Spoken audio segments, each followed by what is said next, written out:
Beneath the surface of my anxious imagination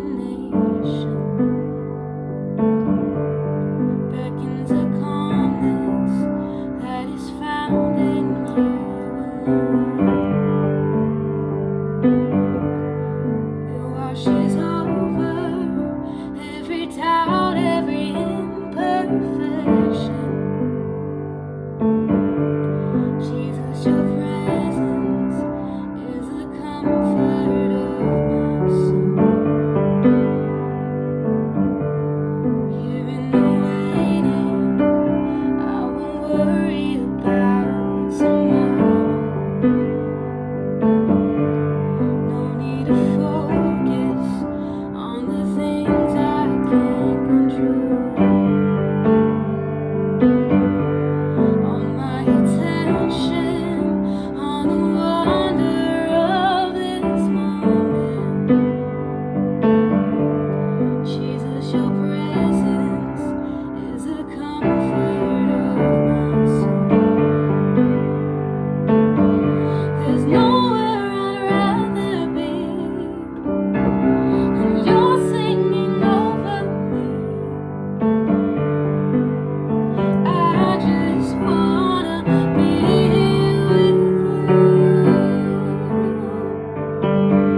I'm lost in your mystery.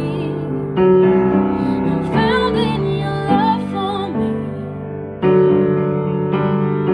I just wanna be with you. So let all that I am be consumed with who you are. Oh, the glory of your presence. What more could I ask for? So let all that I am be consumed with who you are. Oh, the glory of your presence. What more could I ask for?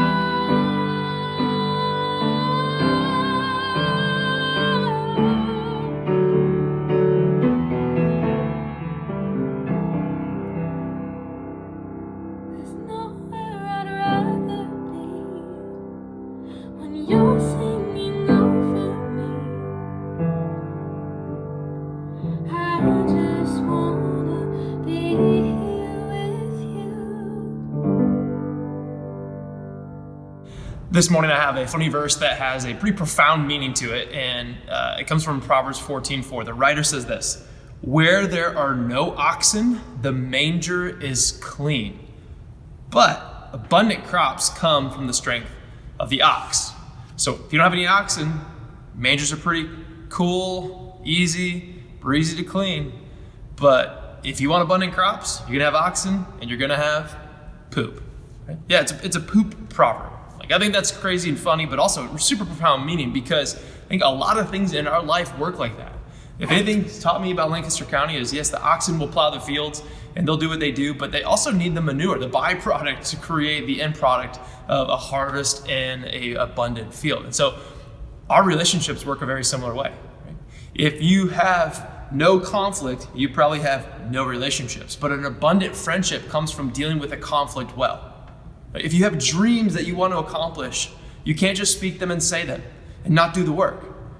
But if you have dreams you want to see fulfilled, you got to do the work today and compound that to create something better in the future. And when you want the end product, you have to deal with the byproduct today.